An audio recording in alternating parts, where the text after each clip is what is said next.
নমস্কার বন্ধুরা, আমি শুভাশিস সংবাদ সোচ্চারে এই মুহূর্তে আপনাদের স্বাগত জানাই। এই মুহূর্তের বড় খবর হলো যে আমাদের রাজ্যে নাগরিকত্ব আইন চালু হয়ে গেছে। যে নাগরিকত্ব আইনে 211 জন মানুষ তারা আবেদন করেছিলেন তাদের নাগরিকত্ব পাওয়ার জন্য, এবং দেখা গেছে যে 221 জন, এই 221 জনের মধ্যে মাত্র 5 জনকে, 5 না 6 জন মানুষকে তার নাগরিকত্ব প্রদান করা হয়েছে। তারা সার্টিফিকেট পেয়েছে।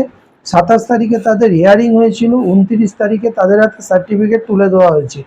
একদম ভোটকে সামনে রেখে ভোটের সময় নিজেদের অস্তিত্ব টিকিয়ে রাখার জন্য বিজেপি যে খেলাটা শুরু করেছে, অতি ভয়ঙ্কর একটি খেলা। কারণ যে 221 জন মানুষ আবেদন করেছিল তাদের মধ্যে মাত্র 5 জন নাগরিকত্ব লাভের যোগ্যতা অর্জন করেছেন, কিন্তু বাকি 216 জন যারা নিজেদেরকে বেনাগরিক হিসেবে ঘোষণা করে এই আবেদন করেছিলেন তাদের ভবিষ্যৎ কিন্তু অন্ধকারে চলে গেল। এবং আগামী দিনে তারা কি পর্যায়ে থাকবেন তাই নিয়ে এক বিশাল প্রশ্নচিহ্ন দাঁড়িয়ে গেল, যেখানে আমরা এই বিষয়ে বিশিষ্ট সমাজকর্মী এবং দীর্ঘদিন ধরে যিনি মানুষের অধিকার নিয়ে এই নাগরিকত্ব, ভুয়া নাগরিকত্ব আইন নিয়ে যিনি দীর্ঘদিন ধরে সোচ্চার থেকেছেন, সেই সমাজকর্মী মাননীয় মানিক ফকিরের সাথে আমরা ওভার ফোনে কথা বলেছিলাম, এবং তিনি কি বললেন, তার আশঙ্কা কি ব্যক্ত করলেন, এটা আপনাদের সামনে এখন রাখছি, আপনারা শুনুন। পৃথিবীর শ্রেষ্ঠ জুমলার মধ্যে একটা জুমলা, এমন সময় এই জুমলাটা যখন যখন আর এর সত্যিটা প্রকাশ করার কোনো সুযোগ আর নেই। কারণ এই যে পরশুদিন ভোট, এই ভোটের আগে আজকে এই জুমলাটা দিল, এটা বললো। এখানে যেটা বলছে মূলত আইনের বাইরে কোনো রুল হয় না, রুলের বাইরে কোনো মুখের কথা চলে না। অর্থাৎ এই যে নাগরিকত্বটা দিল, এই নাগরিকত্ব যারা দিয়েছে সার্টিফিকেট, নাগরিকত্ব সার্টিফিকেট, কিন্তু বলছে কোন রকম কাগজপত্র ছাড়া, ডকুমেন্ট ছাড়া সার্টিফিকেট। এটার মধ্যেও মানে অনেক রকম কথা আছে। যেমন আজকে আনন্দবাজারে বেরিয়েছে 221 জন আবেদন, মানে 221 জনের কাগজ এসেছিল স্কুটিনি করতে, তার মধ্যে 221 জনের মধ্যে 211 জনের কাগজ মানে ঠিকঠাক কাগজ নেই বলে সেটা বাতিল হয়েছে। এই 201 জন এরা কিন্তু বেনাগরিক হয়ে গেল, কারণ এদের জানাজানি হয়ে গেল এরা ইলিগাল মাইগ্রেন্ট। তার যে মোট 10 জন ছিল, ওই 10 জনের মধ্যে আজকে 7 জন পেয়েছে। 7 জন যে পেয়েছে, এই 7 জনের পাওয়ার সঙ্গে আইন এবং রুলের কোনো সম্পর্ক নেই। কারণ আইনে বলছে 2014 31 ডিসেম্বরের আগে যারা পাসপোর্ট অ্যাক্ট বা ফরেন অ্যাক্টে ছাড় পেয়েছে তারাই একমাত্র আবেদনের যোগ্য। রুলে বলছে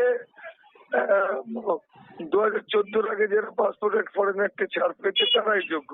আবার যে রুল অনুযায়ী যে পোর্টালটা তৈরি হয়েছে, পোর্টালটাতে বলছে যারা পাসপোর্ট অ্যাক্ট ফরেন অ্যাক্টের ছাড় পেয়েছে তারাই যোগ্য। এই মানুষগুলো কি পাসপোর্ট অ্যাক্ট ফরেন অ্যাক্টে ছাড় পেয়েছিল? পায়নি। পাসপোর্ট অ্যাক্ট ফরেন অ্যাক্টে কোনো আবেদনই করেনি। ফলত এটা অনেকটাই হচ্ছে ভোটের আগে যেমন ভাবে ভোট নেওয়ার জন্য একটা কৌশল, পরবর্তী সময় এগুলো বাতিল হয়ে যাবে। পরবর্তী সময় কেউ কেস কাচারি করলেও এগুলো বাতিল হয়ে যাবে। এগুলো ফলস, এগুলোর সঙ্গে নাগরিকত্ব অরিজিনাল কোনো সম্পর্ক নেই। এছাড়া আরেকটা জিনিস হচ্ছে, ঠাকুরনগরের একটি মহিলা নাগরিকত্ব নাকি পেয়েছেন, তার স্বামী পায়নি। তাহলে সে কি কাগজ দিল যার জন্য পেল, আর তার কি কাগজ ছিল না বলে তার স্বামী পেল না? তাহলে যখন বলছে কোনো কাগজই দিতে হয়নি, শুধুমাত্র একটা সেলফ ডিক্লারেশন দিয়েছে আমি বাংলাদেশ থেকে এসেছি আর মতুয়া কার্ড দিলেই হয়ে গেছে, তাহলে বউটা এই দুটো জিনিস দিল, স্বামীকে এই দুটো জিনিস দিল না। টোটাল ব্যাপারটাই একটা হাস্যকর এবং মানুষকে ঠকানোর একটা প্রবণতা। এর ফলে বাংলার প্রচুর মানুষ, সহজ সরল বোকা মানুষ নাগরিকত্বের লোভে আবেদন করবে এবং তারা বাতিল হয়ে যাবে। আর একটা জিনিস হচ্ছে, পাসপোর্ট ভিসা নিয়ে তারাই পাসপোর্ট ভিসা পায়, পুলিশ ভেরিফিকেশন। বাংলাদেশ থেকে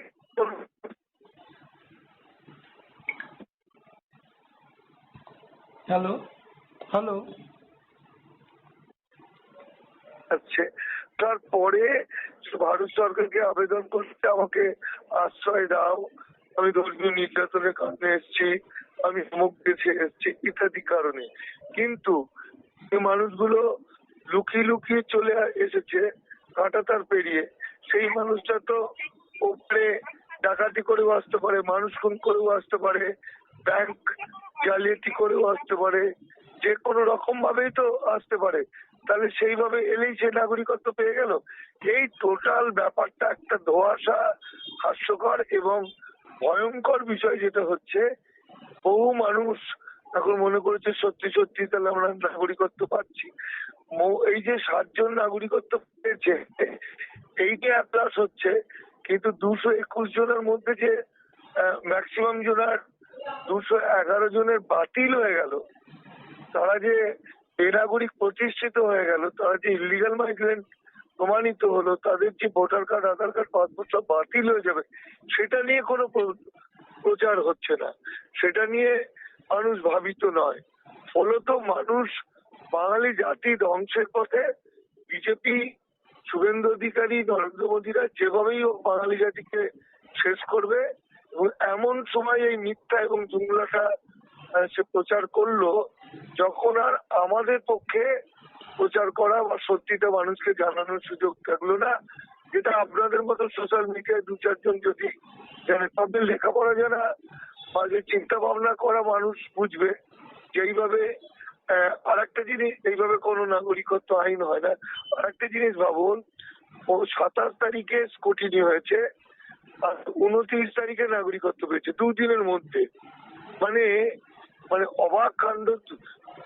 মানে 2 দিনের মধ্যে কি পাওয়া যায়? সরকারি কোনো কাগজপত্র পাওয়া যায়?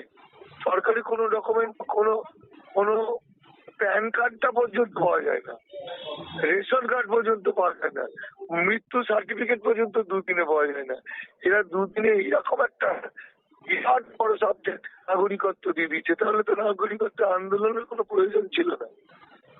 ফলে আমি জনগণকে বলবো, উদ্বাস্তু ভাইদের বলবো, ভয়াবহ বিপদের মধ্যে আপনারা পড়ে আছেন, মাথা ঠান্ডা করুন, যুক্তি দিয়ে বোঝার চেষ্টা করুন, তথ্যগুলো বোঝার চেষ্টা করুন।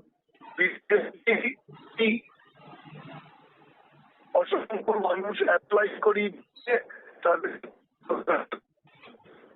দাদা একটা কথা এখানে যে একটু বলি, সেটা হচ্ছে তাহলে বিজেপির পাতা ফাঁদে পা দিয়ে এই মুহূর্তে 221 জন মানুষ বেনাগরিক হলো, এটা তো বলা যায়। 221 জনের মধ্যে 7 জন না কতজন পেয়েছে বললো? মানে 7 জন বাদ দিলে মানে 200-র বেশি লোক। হ্যাঁ, 205 জন পেয়েছে। তাহলে 221 থেকে 5 বাদ দিলে যেটা হয়, মারাত্মক হচ্ছে 2017-তে গৌহাটি হাইকোর্টের একটা রায় আছে, একটা পরিবার থেকে একজন যদি বেনাগরিক হয়, পরিবারের সবাই বেনাগরিক হয়ে যাবে। আর 13ই ডিসেম্বর গৌহাটি হাইকোর্ট যে রায়টা দিয়েছে, তাতে বলছে যে যারা অবৈধ ঘোষিত বিদেশি হয়ে যাবে, এরা তো প্রথম কথা এরা ঘোষিত বিদেশি, ওখানে লিখতে আমি বাংলাদেশ থেকে এসেছি কাগজপত্র ছাড়া, অবৈধ হয়ে গেল, তার মানে পাসপোর্ট ভিসা নিয়ে আসেনি। ফলে যেটা ঘটলো, এই মানুষগুলোর গৌহাটি হাইকোর্টের 13ই ডিসেম্বরের রায় অনুযায়ী এদের ভোটার কার্ড, প্যান কার্ড, আধার কার্ড, পাসপোর্ট বাতিল হবে। এদের খাদ্য, শিক্ষা, স্বাস্থ্য, খাদ্য শিক্ষার অধিকার থাকবে না। ডিটেনশন ক্যাম্পের জন্য থাকবে, তাদের কিছু কিছু সুযোগ সুবিধা পেতে পারে, বা মানবাধিকার আমাদের সংবিধানের 21 নম্বর আর্টিকেল অনুযায়ী সামান্য কিছু অধিকার তারা পেতে পারে। কিন্তু আলটিমেটলি এরা বিপদে পড়ে গেল। শুধু তাই না, এরাও বিপদে পড়লো। আর এমন অনেক লোক পোর্টালে আবেদন করতে গিয়ে আবেদনটা হয়নি, বাতিল হয়েছে, তারাও বিপদে পড়ে গেছে। ঠিক আছে, আমরা দামাল বাংলা বহু চেষ্টা করেও সব মানুষকে বাঁচাতে পারলাম না, কিছু মানুষকে বাঁচাতে হয়তো পেরেছি, কিন্তু বিজেপির এই ভয়ঙ্কর খেলা বাঙালি জাতিকে ধ্বংস করা, মানুষ সোচ্চার না হলে বাঁচতে না চাইলে বাঁচবে কি করে? কয়েকদিনের মধ্যেই দেখুন না, যদি এনডিএ সরকার আসে, প্রচুর আধার কার্ড, লক্ষ কোটি কোটি কোটি আধার কার্ড বাতিল হবে, হাহাকার লেগে যাবে গোটা দেশ জুড়ে তথা গোটা বাংলা জুড়ে। ঠিক আছে দাদা, ঠিক আছে, নমস্কার দাদা। ওকে, নমস্কার।